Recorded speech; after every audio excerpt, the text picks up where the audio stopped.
All right, let's jump right in, shall we? We've got a fascinating report here on the generative AI startup scene in Southeast Asia, courtesy of Genai Fund, and it's chock full of insights. Buckle up, because we're about to become ASEAN AI experts. It's a good time to be one. This isn't about chasing those billion-dollar valuations, the unicorns. It's about sustainable growth and a different kind of AI landscape. Absolutely. The report makes it crystal clear that ASEAN is playing its own game, and we're here to decode it all. So, who are the major players shaking things up in this AI revolution? Well, no surprises here. Singapore is holding strong. 44% of Gen AI startups call it home. It's that winning combo business-friendly environment, access to capital, and a very diverse talent pool. But, and this is where it gets interesting, the report highlights how even Singapore's own startups are starting to look beyond its borders. Really? That's so interesting. Why would a startup based in Singapore choose to build elsewhere? Isn't that like, I don't know, leaving the best party early? Think of it more like finding a hidden gem of a party, one with more room to dance.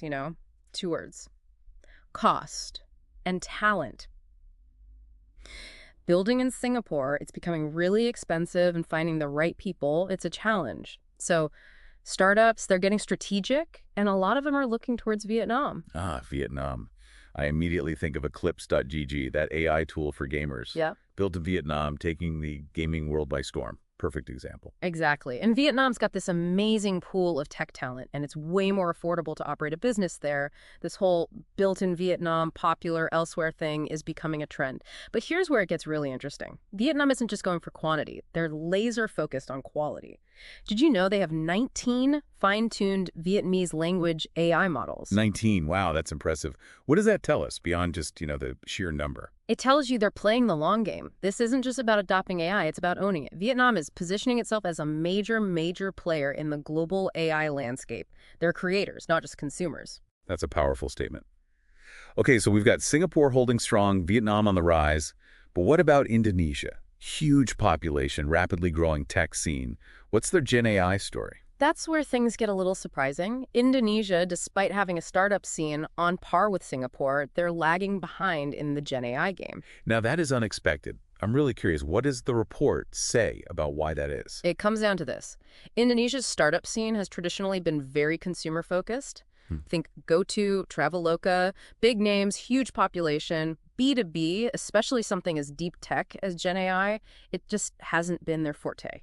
So are they missing the boat on Gen AI completely? Not necessarily. The report points to companies like Meeting.ai as a sign of things to come. They do incredibly accurate transcription, even for Southeast Asian accents. They pivoted from a consumer focus to mainly serving government and enterprise clients, and they're seeing a lot of success. Interesting. So not a lost cause, just a different starting point. Adaptability is key. Speaking of adapting, what about Thailand, Malaysia, the Philippines? Yeah. Content to watch from the sidelines, or are they jumping into the Gen AI arena? Oh, they're in the game, each finding their own rhythm. Thailand's government is all in on AI. They've got a dynamic startup scene and a history of embracing new tech.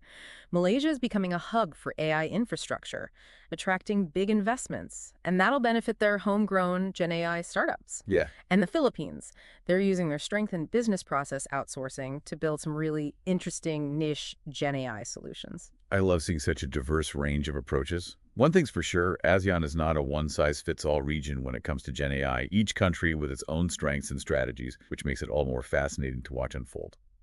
All right, so we've met the players. Now let's talk game plan. It's one thing to have a Gen AI scene in ASEAN, but it's another to actually crack the market, especially with giants like Google and Microsoft in the mix. It's like trying to, I don't know, open a bakery right next to a Krispy Kreme, right? It's a tough crowd, that's for sure. And the report, it doesn't shy away from that. One of the big takeaways is the sheer dominance of B2B. We're talking a solid 92% of Asian Gen AI startups focused on businesses as their primary customers. 92%. Yeah. Wow. So it's less about going viral and more about winning over those big enterprise clients. No more loaching on product hunt and hoping for the best, huh? What's the strategy there? Yeah, totally different playbook. This is where things get interesting. The report talks about this thing called GPT wrappers. It's basically like, imagine building a penthouse apartment, top floor, amazing views, but you're building it on rented land. You're relying on someone else's AI model, like ChatGPT, to power your whole product. Okay, so you've got this amazing penthouse, but what happens when the landlord decides to triple the rent? Or worse, just decides they want you out? Not exactly a sustainable foundation. Exactly. That's the risk with the whole GPT wrapper thing. You're at the mercy of the model provider. Plus, you're not really differentiated. The report calls these horizontal Gen AI startups. They're trying to appeal to everyone, but they risk getting, well, steamrolled by the bigger players with similar solutions. So how do they avoid getting flattened? What's the alternative? Well, instead of building on rented land, imagine becoming a master architect, right? Specializing in these incredible skyscrapers. Sustainable, earthquake-proof, the works. You're not just building anything, you're building something unique and essential. The report calls these the vertical Gen AI startups. I love that analogy. You're not just another pretty building, you're the Burj Khalifa of your industry. Exactly. These startups zero in on specific industries, specific needs. They're building solutions that are tailor-made to solve very particular problems. The report highlights Viz.ai as a good example. They're using AI for medical imaging, specifically in stroke care and cardiology. It's a niche, but they're saving lives. That specialization, it's invaluable. So you've got a killer product, you found your niche, but even then, navigating the whole enterprise sales cycle in ASEAN, it's not exactly a walk in the park, right? The report mentions these long onboarding processes, tons of paperwork, payment terms that would make anyone sweat. Oh, it's a marathon, not a sprint, for sure. And that's where strong partnerships come in. The report emphasizes strategic alliances, especially with the cloud providers like AWS. So finding a guide, a mentor in this whole thing. Exactly. These cloud providers, they're offering startups credits, tech support, go-to-market help. It's mutually beneficial.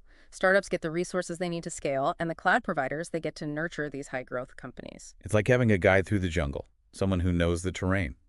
Speaking of scaling, the report mentions that 67% of these B2B Gen AI startups, they've got global ambitions. 67%, that's huge. It is. They're thinking big from the start, and why not? Why limit yourself when you could be solving problems for businesses worldwide?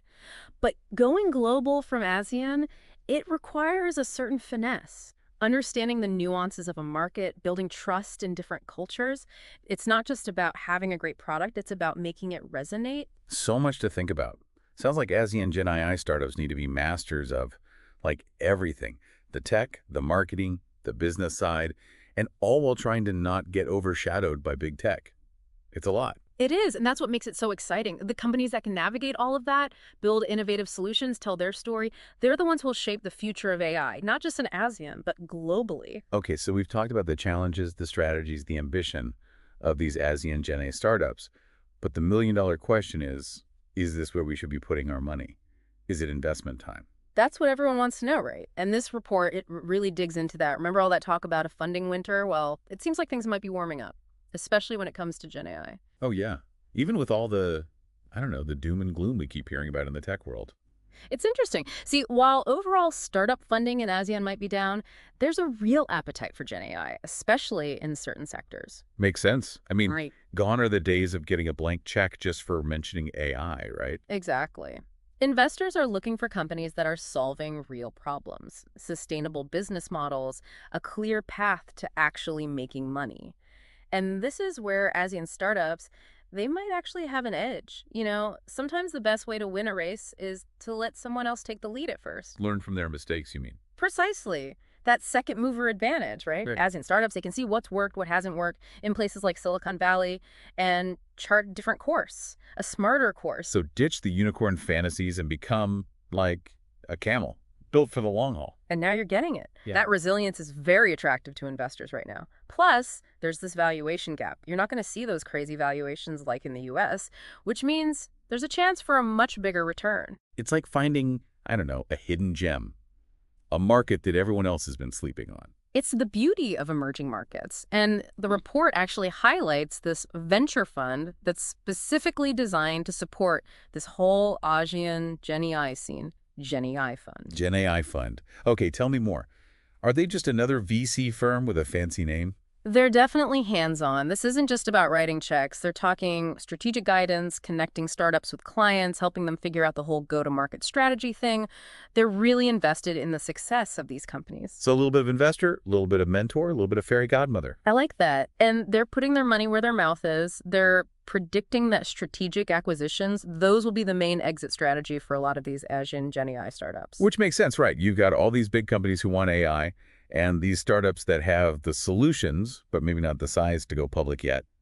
Perfect match. Exactly. A win-win for everyone. More investment, more expertise, all of that helps build a stronger AI ecosystem. Puts Asean right there on the map as a global leader. This has been incredible, like a crash course in Asean Genai. Before we wrap up, any parting thoughts for our listeners? I'd say focus on the fundamentals. Forget the hype, forget chasing unicorns, find real problems, build something that lasts, and understand what makes this region tick. That's the key. Couldn't agree more. This has been a fascinating deep dive into the world of Asean Genai. Till next time, keep exploring, keep learning, and we'll catch you in the next episode.